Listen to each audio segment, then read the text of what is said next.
Iran ने इतना बड़ा कांड कर दिया, खेल कर दिया अमेरिका के साथ कि अमेरिका परेशान हो गया। अमेरिका अपनी तकलीफें एकदम से नहीं बताता है, लेकिन अमेरिका को बताना पड़ गया है।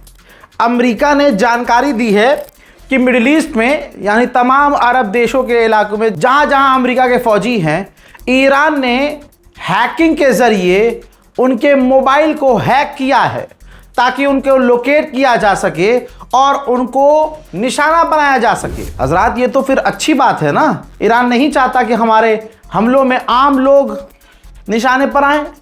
ईरान चाहता है कि भैया जो छुछुंदर हैं वो डायरेक्ट निमट जाएं। बहरहाल इस चीज़ से अमेरिका काफ़ी परेशान हो गया है। तेहरान प्रेयर हॉल में सुप्रीम लीडर के 3 और जो बेटे हैं, तस्वीर देखिए, 3 बेटे नजर आ रहे हैं जो खासकर अम्मामे वाले हैं, जिन्होंने सर पर पगड़ी बांधी हुई है। आसान भाषा में मेमोरियल हॉल में इकट्ठा हुए थे किसी प्रोग्राम में। यानी सुप्रीम लीडर के बेटे भी अब सामने आ रहे हैं, लगातार सामने आ रहे हैं और एक मैसेज दे रहे हैं कि अमेरिका और इजराइल से हम नहीं डरते। उधर सऊदी अरब की सरकार ने, कैबिनेट ने ईरान की निंदा की है और कहा है कि जिस तरह से ईरान टैंकरों पर हमला कर रहा है, हम इसकी निंदा करते हैं। इसके अलावा ये कुछ कर भी नहीं पाएंगे। उधर हुथीज ने बड़ा खेल कर दिया है। ये देखिए, पोस्टर जारी कर दिया है। इस पोस्टर को जो सीरियस ना ले उसका हाल क्या होगा कुछ अपने आप आपको वक्त में पता चल जाएगा। भाई साहब, हुथीज ने वार्निंग दे दी है तमाम दुनिया की एयरलाइंस को कि हम वार्निंग दे रहे हैं किसी भी तरह से सऊदी अरब के एयर स्पेस का इस्तेमाल ना करना। लिहाजा फिलहाल मैं भी पर्सनली अपील कर रहा हूं, जो हिंदुस्तान में ऐसे लोग हैं जिनकी फ़्लाइट कुवैत जा रही है सऊदी अरब की तरफ से, या जो सऊदी जाना चाह रहे हैं, फिलहाल अभी थोड़ा सा ब्रेक ले लें। ईरान की पार्लियामेंट तैयारी कर रही है कि हुर्मुज़ को चलाने के लिए पूरी तरह से एक कानून लाया जाए, हर एक पॉइंट पर कानून बनाया जाए, जिस पर तैयारी शुरू हो चुकी है। अमेरिका ने इतने ज़्यादा टैंकर इजराइल में तैनात किए हैं, खासकर इजराइल के बेन गुरियन एयरपोर्ट पर, कि इजराइल जो उतरने वाली फ़्लाइट्स हैं वो उतर ही नहीं पा रही हैं, जगह ही नहीं है। तो इजराइल ने कहा है कि 20 टैंकर जो हैं यहाँ पर होंगे, बाकी सारे टैंकर अलग अलग जो हमारे मिलिट्री बेस है वहाँ भेज दिए जाएंगे। दोस्तों, मैं बता चुका हूँ कि अहमदी निजात पर गद्दारी की रिपोर्ट सामने आई है। ईरान एक्सेप्ट नहीं करेगा, आपको भी पता है, हमको भी पता है। और अहमदी निजात के दफ्तर ने मना भी कर दिया कि यह झूठ खबर है, लेकिन इजराइल ने पूरा प्लान खोल दिया क्योंकि प्लान फेल हो गया है। यह रही रिपोर्ट और मेरी आवाज़ पर कान धरे रहिएगा, सुनिए, और आप खुद महसूस करेंगे कि इसकी कुछ बातें बिल्कुल सटीक हैं। जैसे इजराइल ने बताया कि हमारा प्लान ये था कि हम कुर्दिश लड़ाकों को मजबूत करें, और आपने देखा, मैंने देखा, हम सब ने देखा कि अमेरिका ने इराक की सरजमीन पर हवा से कुर्दिश लड़ाकों के लिए, आतंकियों के लिए हथियार फेंके थे, और कुर्दिश ने ऐलान किया था कि हम लड़ेंगे ईरान से, हम लड़ेंगे। फिर क्या हुआ? इजराइल ने ईरान के बॉर्डर पर हमले किए थे। आप लोगों को बिल्कुल याद होगा, जब 41 दिन की जंग हुई थी, शुरू के ही 4-5 दिन में यह हो गया था कि इजराइल ईरान के बॉर्डर पर हमला कर रहा था।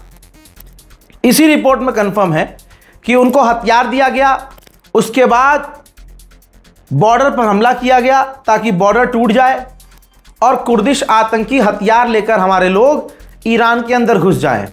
ईरान में उस वक्त प्रदर्शन भी हो रहा था, याद होगा आपको।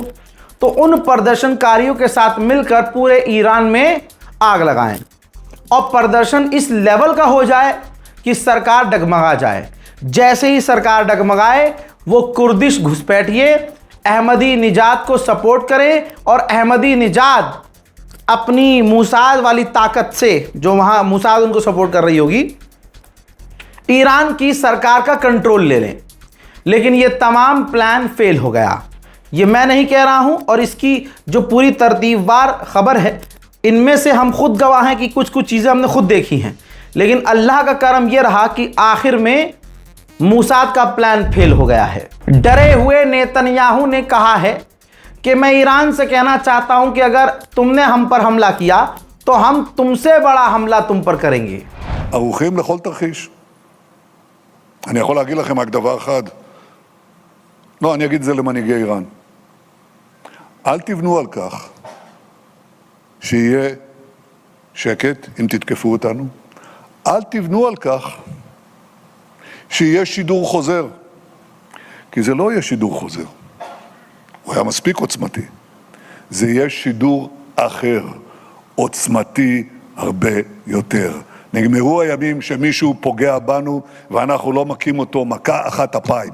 עשינו את זה לציר הרשע באיראן ונמשיך לעשות זאת לכל מי שיפגע בנו. उधर यूरोप की सबसे पहले फटती है। यूरोप ने यूरोपियन एयरलाइंस को वार्निंग दे दी है कि मिडिल ईस्ट का एयर स्पेस इस्तेमाल न करना, मिडिल ईस्ट के आसमान से अपने जहाज मत गुजारना, कभी भी कुछ भी हो सकता है। स्ट्रेट ऑफ हॉर्मुज में खुली आंखों से दिख रहा है। ये देखिए, ईरान के कंट्रोल में नहीं है तो क्या मोदी के कंट्रोल में है ये हॉर्मुज? किसके कंट्रोल में है? लोकल ईरान के पत्रकार जाकर बिना किसी जूम लेंस के दिखा रहे हैं कि 30 जहाज, गिनती से आप खुद गिन सकते हैं, 30 जहाज दुनिया भर के स्ट्रेट ऑफ हॉर्मुज में फंसे हुए हैं। भाई, फिर गुलाबी सुअर सच्चा है या फिर ईरान सच्चा है? हॉर्मुज किसके कंट्रोल में है? इस फुटेज में नजर आ रहा है। IRGC के कमांडर ने राज खोला है कि जो एक बूढ़ा बुजुर्ग खामनाई इस दुनिया से चला गया, वो इंसान कितना एडवांस था। उन्होंने बताया, ये है वो कमांडर, कहते हैं कि 15 साल पहले हजरत शहीद खामनाई ने स्ट्रेट ऑफ हॉर्मुज को एक टूल की तरह देखा था। टूल की तरह कि इसको हम किस तरह से इस्तेमाल कर सकते हैं। ये उन्हीं का प्लान था जो आज हम कर रहे हैं। उन्होंने 20 साल पहले जब हमने बताया कि हमारे पास 2000 मिसाइल्स हैं, तो उन्होंने ही कहा था हमसे कि 2000 मिसाइल्स हमारे लिए काफ़ी नहीं है, हमें 10,000 मिसाइल्स की ज़रूरत है। तो आज हमारी जो भी ताकत है उन्हीं की रणनीति की वजह से और कूटनीति की वजह से है। व्हाइट हाउस ने ऐलान किया है कि डोनाल्ड ट्रंप का पूरा मन है कि वो स्ट्रेट ऑफ हॉर्मुज पर काबू करके वहाँ से जहाज़ों को जो गुजरने देंगे, हर जहाज़ से 20% कमीशन खाएंगे। यानी जो काम ईरान कर रहा है वही काम तो तुम करने को कह रहे हो। बस लड़ाई इस बात की है कि माल तुम्हारे हाथ नहीं आ रहा, क्योंकि हक तुम्हारा उस पर है ही नहीं। हरामखोरी की गुलाबी सुअर को आदत है।